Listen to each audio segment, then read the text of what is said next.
There are roughly 14 species of tree kangaroos known to exist in the world, with the majority of them living on the island of New Guinea, a dense tropical landscape that is the second largest island in the world and the third largest expanse of tropical rainforest. Elusive in nature and occupying montane tropical regions, tree kangaroos are mysterious, endearing cultural and environmental symbols of an island at the crossroads of conservation, and they could hold the key to establishing new protected areas. I'm Mike DiGirolamo, your host for Mongabay Explores, an episodic podcast series from Mongabay.com's global team, where I speak with experts, scientists, and activists from the field working to protect our natural world. Join me for episode 5 in our season featuring the island of New Guinea. This week I spoke with the CEO of the Tenkile Conservation Alliance, Jim Thomas, and Dr. Lisa Dabek of the Tree Kangaroo Conservation Program in Papua New Guinea. Also featured in the podcast is TKCP Associate Director Modi Pontio. We spoke at length about the unique cultural and environmental significance of these shy marsupials, how they serve as the flagship for driving conservation, and we also spoke about the many challenges to establishing protected areas in PNG, and also how these protected areas can provide income streams to local communities in lieu of extractive industries. As we've mentioned in previous episodes, logging and infrastructure development continues to be a major threat to the well-being of PNG's lands, 93% of which are owned by local inhabitants, threatening both their way of life and the vast biodiversity of the land. Without alternative income streams or a network of protected areas, PNG residents find their land continually taken over. Dr. Lisa Dabek believes there is massive potential for Indigenous leadership and the establishment of conservation areas to both save tree kangaroos, as well as provide critical services to Indigenous families through cash crops such as coffee. Jim Thomas, who has been working in PNG for 19 years, also shared his story helping 50 villages self-sustain and commit to the protection of tree kangaroo species while investing in alternative income sources. Both shared their successes and challenges with this work, which is supported by the protection of these fluffy and charismatic animals. My name's Jim Thomas. I'm the Chief Executive Officer for the Tenkile Conservation Alliance. The Tenkile is a critically endangered tree kangaroo, and it occurs in northwest Papua New Guinea in the Torricelli mountain range. And my wife and I have been running this organisation for the last 19 years, protecting these tree kangaroos and also the primary tropical rainforest that's owned by 50 villages there. And we've done a lot of community development work, research, capacity building, and to the point now where we work remotely from Australia, and we're able to work with our staff on the ground in PNG who effectively run the organisation now in country. Tree kangaroos owe their isolation in the tropics of Australia and New Guinea to their late evolution, adapting themselves to tree climbing. Many of them became isolated on the island long ago when New Guinea split away from the Australian continent. Well, tree kangaroos evolved later than most other tree kangaroos. Their closest relative is the rock wallabies. So they're developed for climbing and they evolved in rainforest. Now, tropical rainforest is only found in northern Australia and the island of New Guinea in this area of the world where marsupials evolved. And so they've taken really the niche that monkeys have taken in other rainforested areas around the world. So if you go to Indonesia, not too far from New Guinea, monkeys have replaced tree kangaroos there. They're very different from other kangaroos in that they've adapted to hop around and move around quite comfortably in the trees, whereas the kangaroos that we all know and love, bound majestically across the landscapes of Australia, whereas these guys are specifically suited for the rainforest and the foods found within that environment.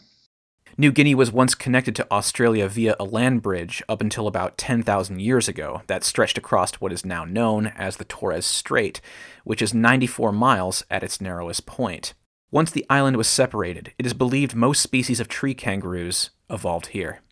New Guinea and Australia were once one landmass, and they probably split out about 10 to 15,000 years ago.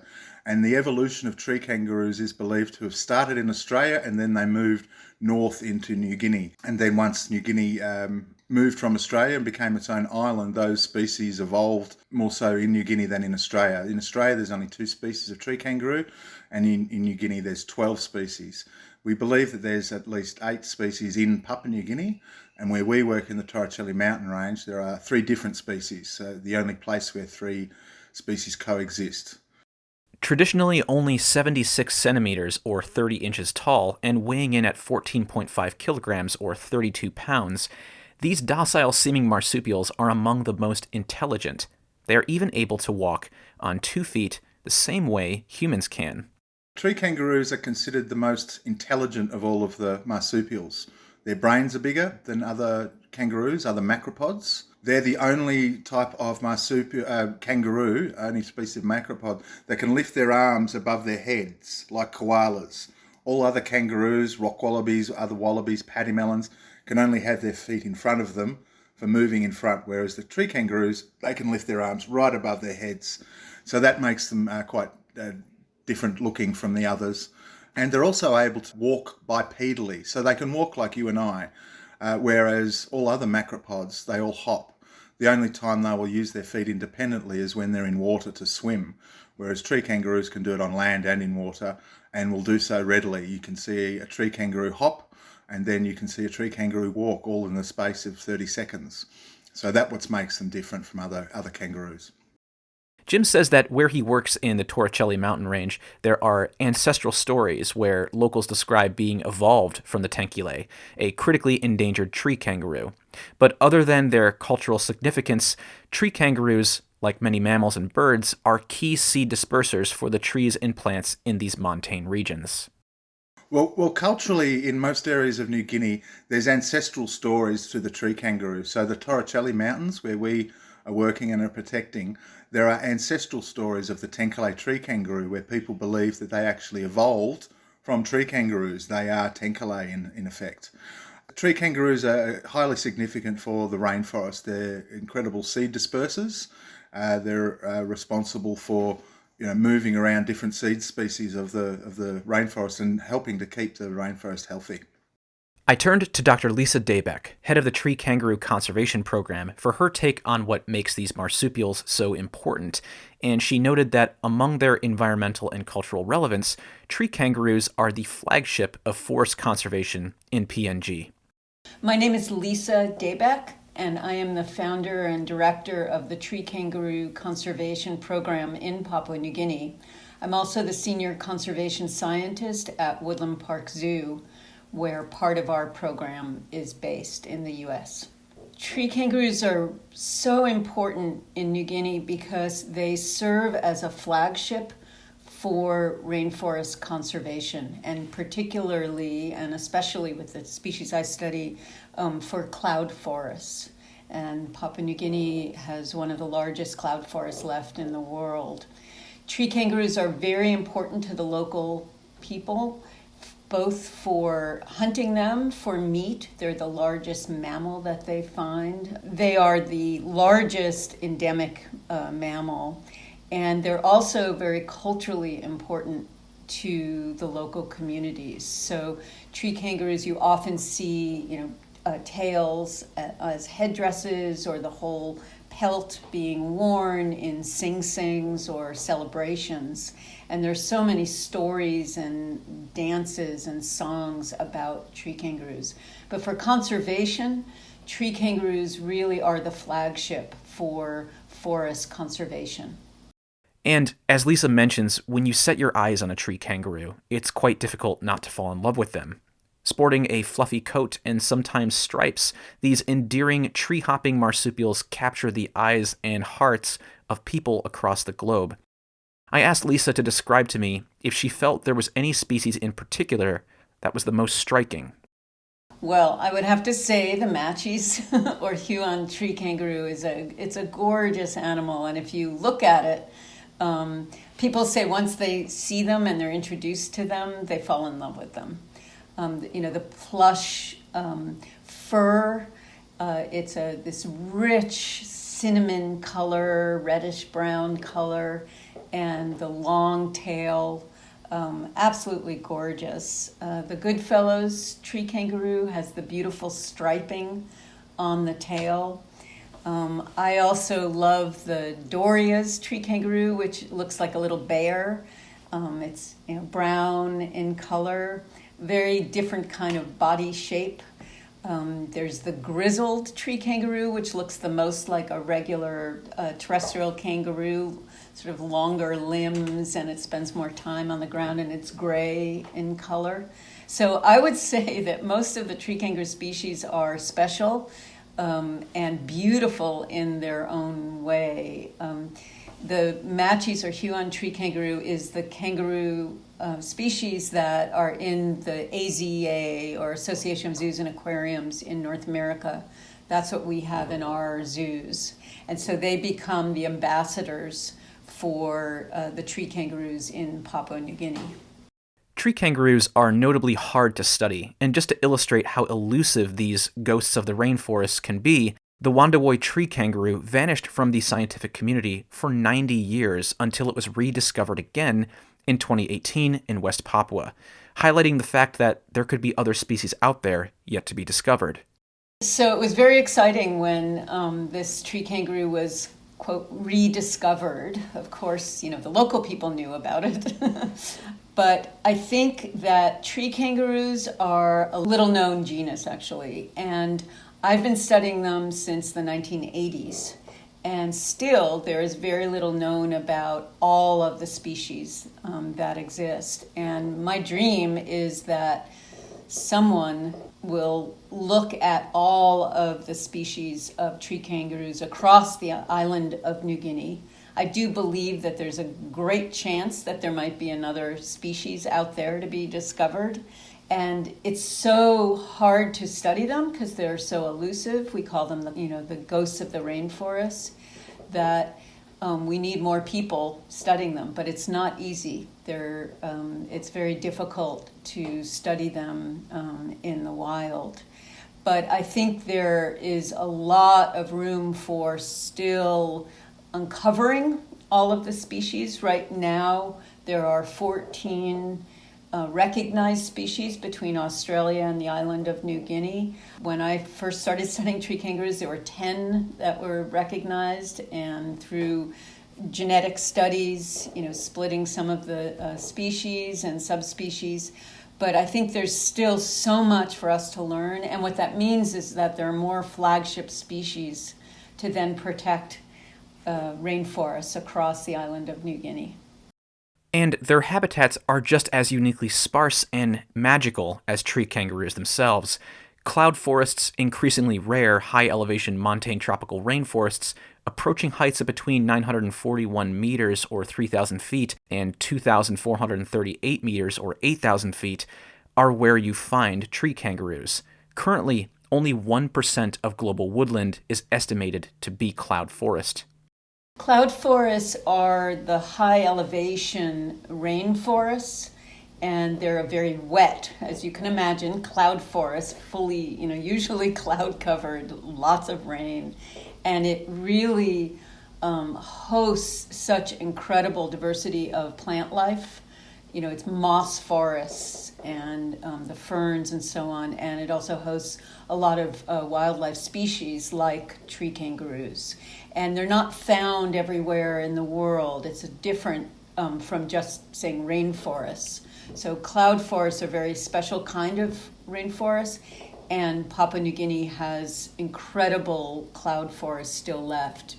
One of those forests is the Torricelli mountain range, which Jim described as one of the most biodiverse regions in the world, containing 50% of PNG's bird species and many undescribed frogs. Similar to Lisa, Jim and his team at the Tenkile Conservation Alliance have worked with locals to commit to no hunting policies of tree kangaroos in order to protect the critically endangered species such as the Tenkile, building upon and protecting the cultural ties locals have with them.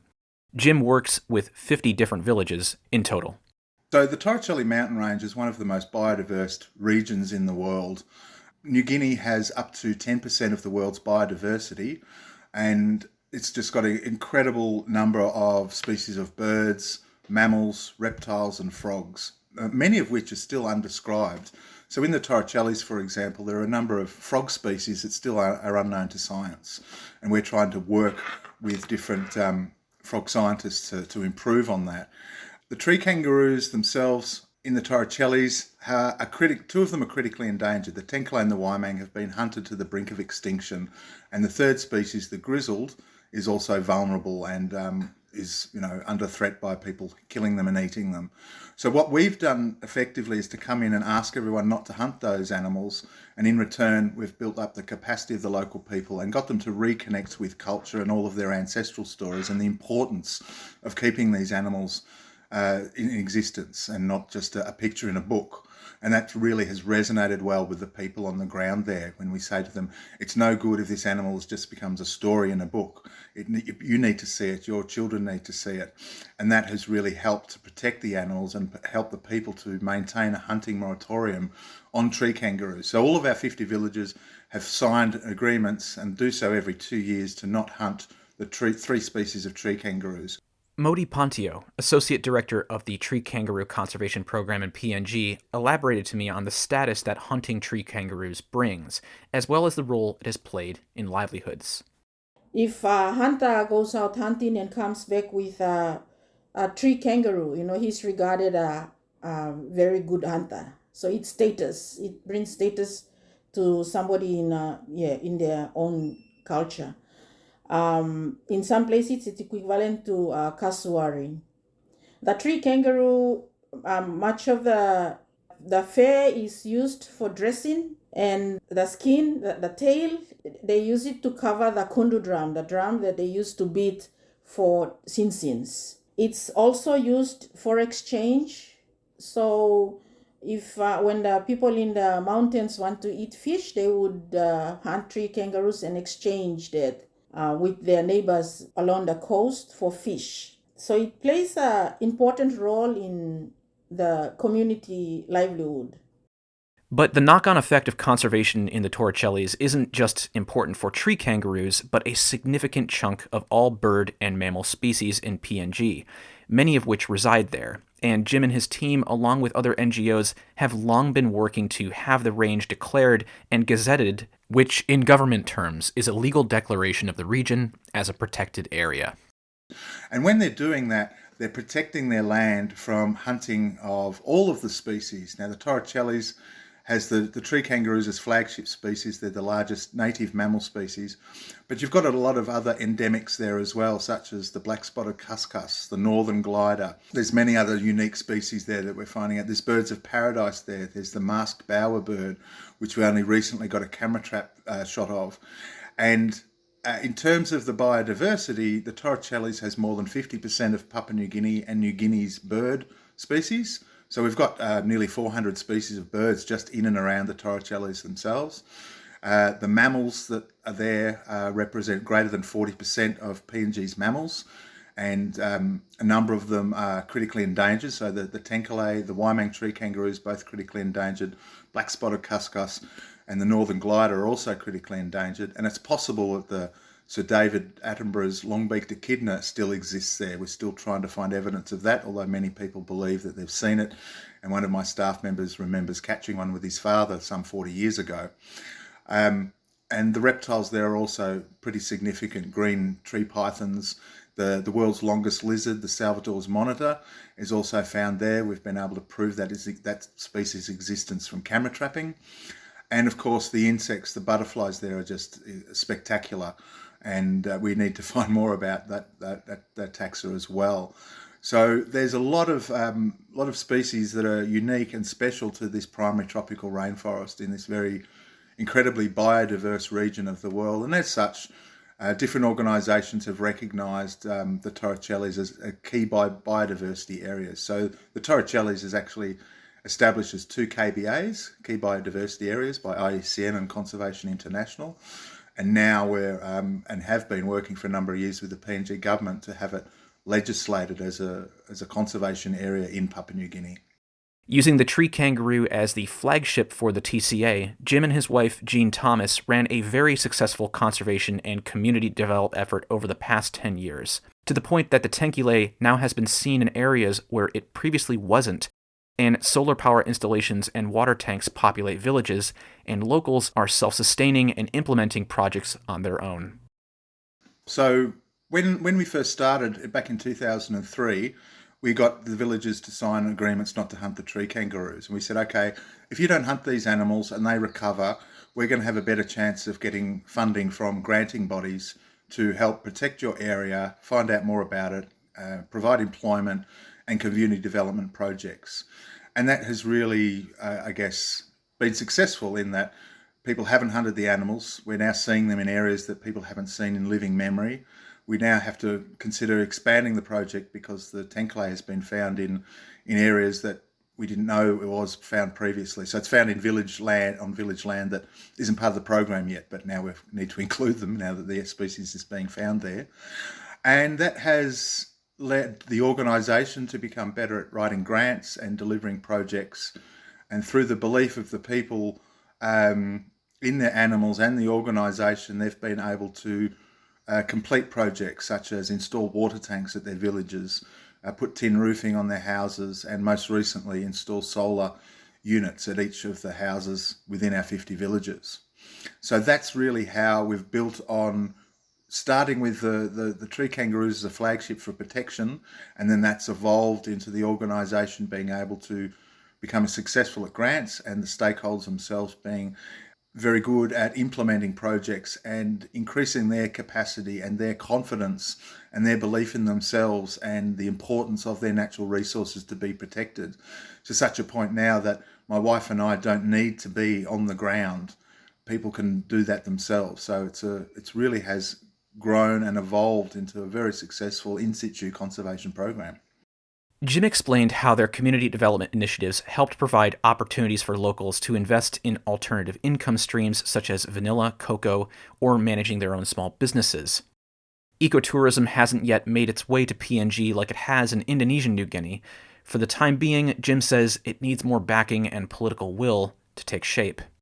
It's more of a combination of conservation and community development, and therefore being able to start initiatives and be successful because people have more, I guess, time on their hands. So with the installation of water tanks, that has meant the workload of women has been freed up. Women don't need to fill up bamboo poles or buckets with water from the river, which may take them an hour or two to go down to the river from their village and come back with the water. They've got a water tank right next to their house now. So that frees up for people time for them to do other things, other initiatives, so to put more time into cash crops. So we've noticed that since we've been able to implement these community development projects, that villagers have been able to put more time into growing vanilla and cocoa and having more initiative in terms of businesses managing their own small businesses themselves, opening up stores in their villages, having little trade opportunities here and there.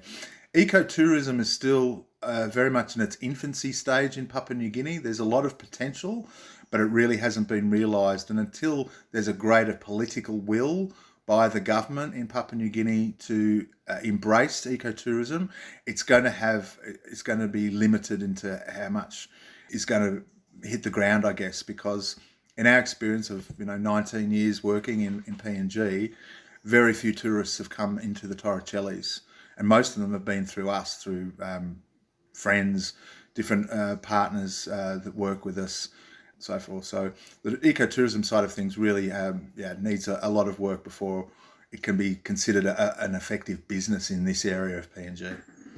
Jim made note of the significant potential for birding tourism to take hold in the Torricelli mountain range, as well as in Lumi.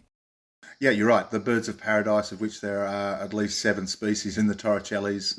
The black sicklebill is found in the Torricellis. I've been fortunate enough to see one of them display once a few years ago. It's just incredible. In Lumi, where we live in PNG, we wake up to the calls of lesser birds of paradise, which is pretty remarkable, and there's lots of other incredible birds that we see there. Palm cockatoos, eclectus parrots, many species of small parrots that you only see in books, so different types of fig parrots. The pygmy parrots, the buff-breasted pygmy parrot is quite common in the area. So the potential for bird watching especially the potential is huge there, and if it can work, we would certainly like to see that as a potential income stream for the people. And they're very keen themselves to have ecotourism. If you listen to episode 2 with Oro Province Governor Gary Jufa, you'll remember that PNG is ground zero for illegal logging, and the Torricelli mountain range is no exception to this, which Jim says has plagued the region for years. Now, a road projected to stretch from the north to the south of the Torricelli range stands in the way of the region being officially gazetted as a protected area. Well, in Papua New Guinea, industrial logging is rife. The loggers they have a good control over the country and influence of government. And in Sundown Province, where the Torricellis is, we're surrounded by logging operations. And it really has been quite depressing seeing the number of trees that have been taken out in our tenure. And so in the last 19 years, we've just seen more and more logging around the Torricellis. And right now, there's a road trying to be pushed through from the north to the south, so more logs can be taken out either side of the Torricellis. It's probably a reason why the government hasn't gazetted, because the logging influence is so great and the money from the logging is too hard for them to say no. And as is not uncommon in PNG, locals haven't been consulted about the road project that is being built. Some of Jim's staff on the ground noticed police presence to strong-arm the community into allowing construction to happen, which, as Jim says, is symptomatic of logging projects. We need to try and provide better alternatives, such as a carbon market, so the government has another source of income for themselves, but an incentive to protect the rainforest. I don't think there's greater incentive. So what we're up against at the moment is basically some politicians trying to push a road through the middle of our proposed conservation area without consulting the villagers on the ground. So the people on the ground, some of whom are our staff, have protested against this and asked us to reach out as best we can to all of our networks to tell their story, which is we haven't been consulted on this road. They are forcing this road through. The road company is coming with police protection. Now, that only comes when there's a logging road. If it's a legitimate road that's been properly funded from whatever source, you don't get the police trying to force it through. It's done properly and people get paid to do it, and there's village agreements and land agreements and proviso that the people on the ground get employed for helping with the construction. But there's been none of that, and there still has been none of that. However, along with articles written by Mongabay with aid from the IUCN and the European Commission and PNG local news, public pressure has caused the PNG government to reconsider the project, which was stopped last May. Due to our contacts, such as Mongabay have written 2 great articles, IUCN has helped, the European Commission has also provided some maps. We've had an article in the local newspaper in Papua New Guinea. And due to that effort and that pressure, that has stopped the road presently from being pushed through. So they've started the road. They did about 2 kilometres into the proposed conservation area, but they've now stopped. And we are now waiting for the member of the area to meet with the communities on the ground to discuss it and try and come up with a win-win situation. So that's been going on since May last year, and we're still at that waiting for the consultation with the government and the people to get their free, prior, informed consent. And as I said, up until now, there's been none of that with the people. It's just been, here it is, the road's coming, the company's coming, and construction's starting.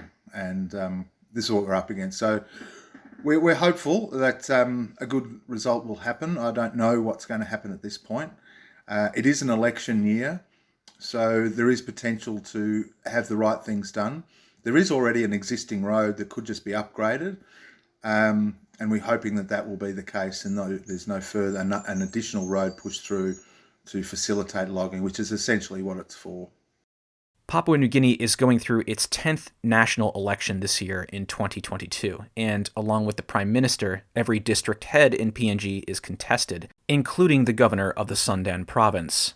Jim noted that this province's governor's mother herself is protesting the construction of this road.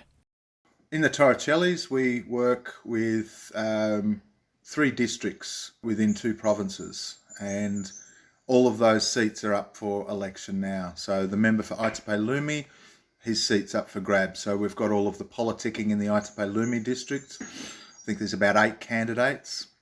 And then there's the Nuku district where this road is directly affecting. And there's probably another 6 or 7 candidates there. And there's also the governorship. So the governor of Sundown Province, his seat's up for election as well. So it's a national election. And then after the members get elected in, then there'll be the local level government elections as well. So it's every 5 years we go through the politics. Sometimes the politics is just proposing roads and they never happen. But in this case, the construction has started and it's being forced through. And the people on the ground, fortunately, are standing up for themselves, saying, no, this is our land, you can't do this. You need to talk to us, you need to come up with agreements, we need to agree to them, it's our land. And what is significant about this case, Mike, is that one of the villages saying no to the road is the village of the mother of the present governor of Sundown Province. So for a relative to say no to the government, basically saying no to the relative from that area, is significant, because that doesn't happen very often unless something on the ground has gone wrong, and this is clearly the case. A TCA staff member, Fidelis Nick, spoke about his experience of being threatened with violence by police if he tried to stop the road, but he persisted. Along with the actions of those on the ground and the TCA, Jim credits the public awareness of this project as helping support Fidelis and others like him to stand up and protect the Torricelli mountain range. As of now, Fidelis Nick and his team have stopped the road from going through. But initially, when the police came in with the road construction company, that was the message to them. You get in the way, we will beat you up. And there has been some small amounts of violence because these police came in with M16s and assault rifles, semi-automatic shotguns, the whole bit, to really scare the people. And it did scare them. And there was a few blows to the head by guns. Nobody's been shot, but that's the threat. But Fidelis and his team have said, look, we're putting our life on the line here, and this is our land, and we will fight if we have to. So they're standing up for their rights, and by us being here, helping them and getting the story out, I think that's alleviated the problem somewhat. I think if we were silent, the road would have been much further advanced and still active as we speak. But fortunately, through the actions of the people on the ground and ourselves, it is presently has stopped in the area, waiting for the community consultation. Jim hopes the government ultimately will decide to use an already existing logging road instead of building this one. Fidelis and his team are also tracking the environmental damage that the area has incurred from road construction. I'm hoping it won't go ahead, and that they'll use the existing road and just upgrade that. Why make a new road when one already exists? I'll take my hat off to Fidelis Nick and his team on the ground, because it's pretty scary, and I'm in constant contact with Fidelis on Messenger. You know, his spirits are still high, and he's still been able to conduct all of the work that we've got going with our biodiversity recording on a phone app presently. But this app that we've just developed has also got the capacity to record environmental damage. So they're busily getting the evidence of what the environmental damage has already occurred. So we're building up a case there also. The team has been collaborating with a developer from the US on a tracking app, which they've titled the PAM app. It has been given to 112 staff members of the TCA. In addition to monitoring environmental damage, the team has been able to conduct over 7,000 surveys, mapping biodiversity in the process. This enabled them to capture images of species they've never seen before. It's called the Protected Areas Monitoring App, or the PAM app as we call it. So we've engaged an application developer in the States, and he's been working with us for nearly 2 years now. He saw our documentary online on the Curiosity stream and thought, this is a good project, I've got some skills I could help you with, and he approached us, and we've now got an online portal that we've called Mother Nature, and we've got apps for biodiversity and culture and environmental damage, and another one for our solar project that we're in the middle of. It's been very successful. Our people on the ground are really handy with smartphones, and navigating through applications they've proven themselves very well. For example, with this new PAM app, which we only released a few weeks ago, 112 staff have been issued with mobile phones, so Samsung A20s, and they've uploaded more than 7,000 surveys. So surveys on biodiversity, so animals they see in the village, they take a picture, gets a GPS point, elevation. They can record the time of day. There's a series of questions to each category, and then they press upload when they're in the network, and then it goes up to the portal, and I'm able to see what people are doing in real time. And we've got a number of images of species that I haven't seen before. So we've got a picture of a hooded pitta, which is a small ground bird that I've only heard of before, and now we've got a picture of it. And I think I said previously, we've got a camera trap shot of a masked bowerbird. And it also records the presence of many other species in the mountains and also around the village. So we're getting an indication of what species are found and where. So we hope we'll tie that information into lots of projects in the future. Jim and other NGO collaborators have been working to get the Torricelli mountain range gazetted since 2008, and he mentions that the government has gone as far as to draft a proposal for the conservation area, which, as of this recording, only needs to be reviewed and signed by the National Executive Committee of PNG, and that's it. It can be done with a simple pen signature, which they have stated is going to happen. We've been trying to get the conservation area since 2008. That was our first submission. And I think we've made 6 or 7 submissions now. The last one was November 2020. And the government, to their credit, have moved slowly on this, but they are still moving. And they've actually provided us with a draft for the conservation area to be gazetted. And as far as we know, we just need the National Executive Committee of the government to say yes to it, and it can be gazetted. So fingers crossed that's not too far away, but I've been saying that for a couple of years. But it is on their desk. They have said it's going to be approved, and we hope that they are true to their word on that. And that means once that's established, then no road can go through like they're trying to force one through at the moment. And the proposed conservation area has the support of the local leadership as well. All that is needed is for the Minister of the Environment to sign off once the National Executive Committee has approved it. Yep, we've got all the clan leaders. We've got 226 clan leaders effectively make the decisions on the land. They've all approved for the area to be protected. We've got the resolutions from the 5 local level governments we work with approving it. We've got a resolution from the Sundown provincial government approving it. It's just now for the national government to approve it.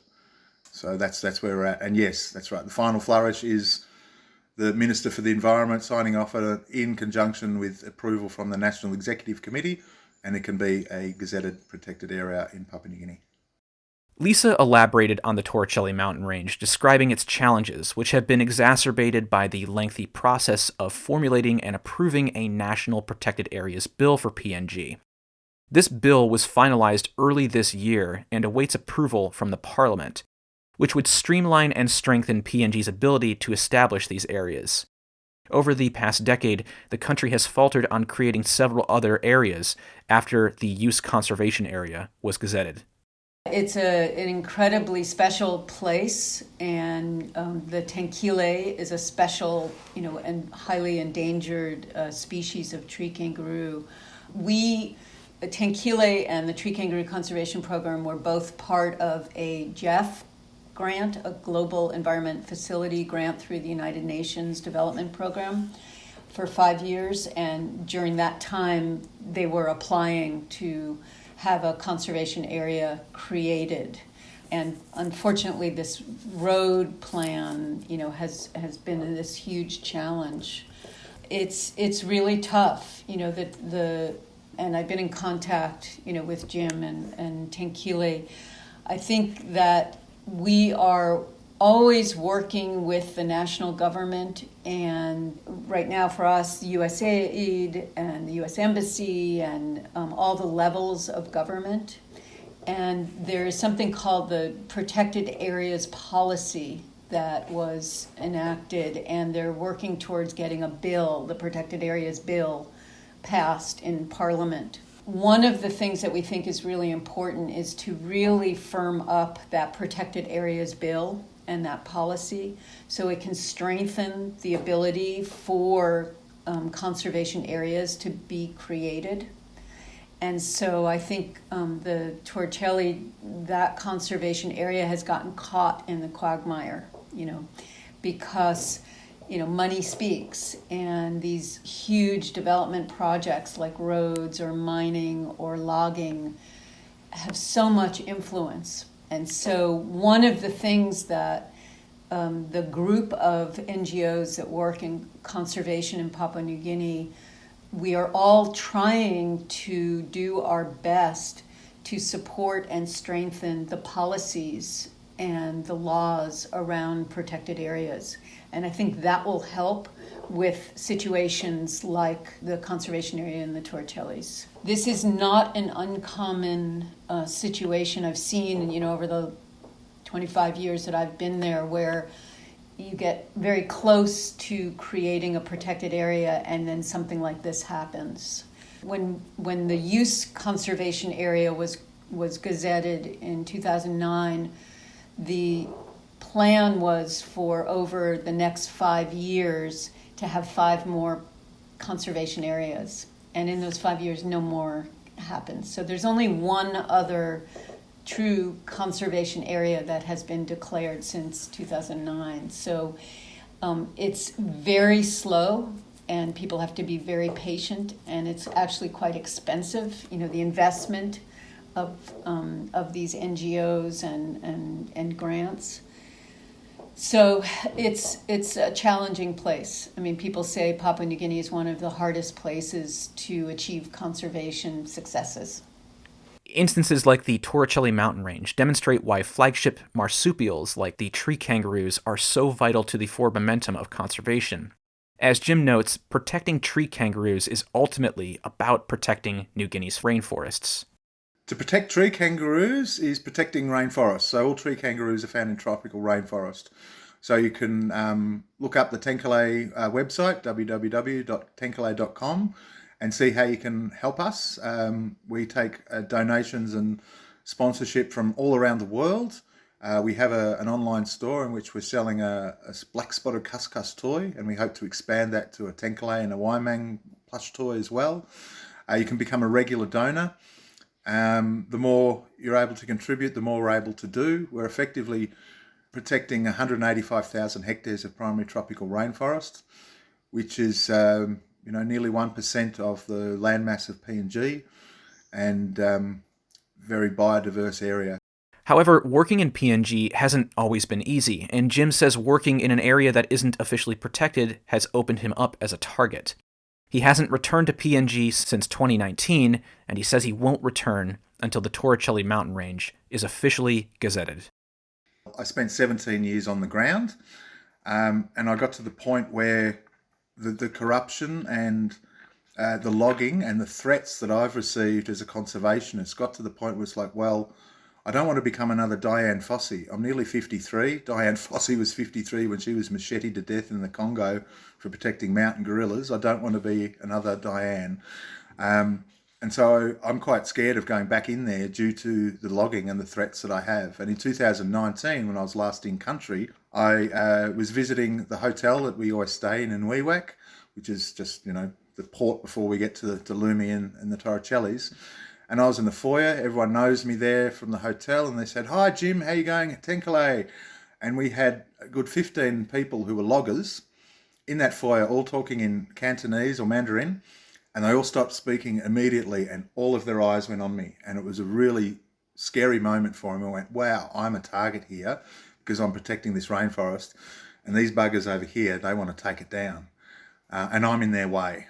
And that was really quite concerning. And so that's one of the reasons why I'm not going back until the area is gazetted. I don't feel safe to go back there until the government can acknowledge this organisation and the millions of kina we've brought into the country to employ Papua New Guineans, build their capacity, work with government, deliver 370 water tanks, 2,690 solar units, 20 rice milling machines, all of the other infrastructure we've put in place for the people and built up their capacity to now they're effectively running that organisation on the ground without us. And that doesn't happen too often in PNG, where an expat can pull themselves out and say, right, you guys do it, we'll just help with administration and fundraising. I think we're one of probably the only group in PNG that's been able to do that. So, yeah. Being able to work in a protected area affords conservationists a degree of safety that working outside one doesn't. Lisa has worked extensively in PNG for a similar time frame as Jim, and notes that her experience has been quite different from his since she has worked in the use protected area, which was officially gazetted in 2009. So, and I really feel for Jim. I want to say that on the outset. I have a very different situation. And we are very fortunate in the use conservation area and the Tree Kangaroo Conservation Program, because when we started that program in 1996, there were no threats to the Huon Peninsula, to that area where we work in use. And so we had the time, it was 10 years of working towards creating the conservation area. But there were small challenges, not insignificant, but there was nothing like what Jim is dealing with now. And we have developed very strong relationships with the use community. It's 50 villages, about 15,000 people, similar to Jim and Jean Thomas, the interpersonal relationships that they've developed. But we also were able, through the process of creating our conservation area, we were able to really have a good relationship with the provincial government and then the national government. And so we were able to establish our NGO, our conservation area, our management plan, the land use planning that we do as part of our work with the communities, without that kind of challenge and pressure and danger. So for me, I can say that I feel very, welcomed when I come to Papua New Guinea at all levels. The government colleagues and provincial government colleagues and local communities. Plus, we have an NGO. It's called the Tree Kangaroo Conservation Program, PNG. The local NGO, that is our technical team based in Leh, and that is all locally run. So Modi Pontio is the associate director. Incidentally, the use conservation area is the first conservation area in PNG under the Conservation Areas Act. Similar to how the Tenkile Conservation Alliance works with locals to commit to no hunting agreements of tree kangaroos, the Tree Kangaroo Conservation Program works with locals in protected areas to do the same. And Lisa says they are seeing Matchie's tree kangaroo populations rebound. So the use YUS, which stands for the three rivers, Yupno, Orowa, and Somme rivers, the use conservation area, it's actually the first conservation area under the Conservation Areas Act for Papua New Guinea. It was gazetted in 2009. And what we have done working with the local landowners is they set aside portions of their hunting land. So not all of their hunting land, but portions that they've chosen. And that becomes a no hunting zone, and they refer to it as a wildlife bank. And what that means is that the tree kangaroos are safe, they can breed there naturally, and then the offspring can disperse into their hunting areas, or they're getting closer and closer to the villages so that there's a resource for them to hunt. And that's really worked very well, and we're seeing the populations of Matchies or Huon tree kangaroo increase in the use area. And in another display showing how conservation and development can go hand in hand, Lisa and her team at the TKCP were able to pioneer a conservation coffee program with local communities in the use conservation area that has been running 10 years. The Tree Kangaroo Conservation Program initiated a conservation coffee project over 10 years ago. And the idea is that for all of the landowners who are also farmers, that they could participate in this coffee project. And we started working with a local roasting company in Seattle, Washington, who really cared about the fact that this was a conservation coffee and that there was a story to tell about linking coffee and conservation. And so over the decade plus that we've been working on this, what it means is that the farmers have been working on increasing the quality and the production of their small-scale coffee gardens. This is not plantation coffee. This is family-run coffee gardens. And then Tree Kangaroo Conservation Program helps facilitate buyers internationally. So we have buyers currently in the US and in Australia, and we're hoping for local in PNG itself and then also in other parts of the world. But what it truly means when you come right down to it, and what the landowners have told me, is that selling coffee means that their children can go to school because they can pay school fees, and that they can get health care because they can pay for health care, and they can better their houses and their quality of life.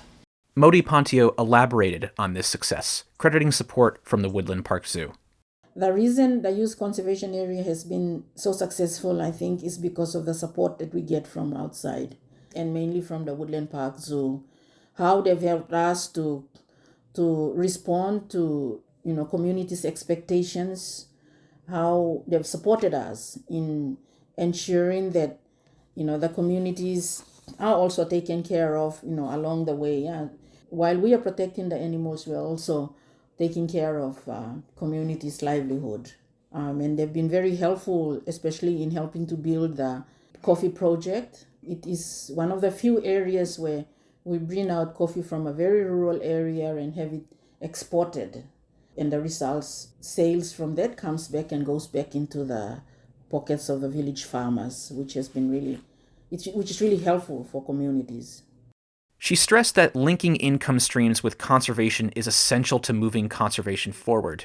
The TKCP is also currently working with a USAID biodiversity project that is prioritizing these income streams from cash crops that Jim mentioned, like vanilla. Which crop goes with which project ultimately depends on the growing conditions.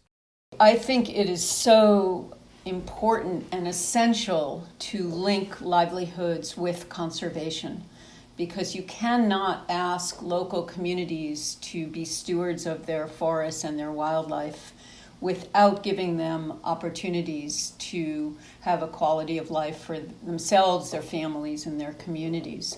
So we are currently working under a USAID biodiversity project through Cardno Corporation, where we work with several NGOs in Papua New Guinea.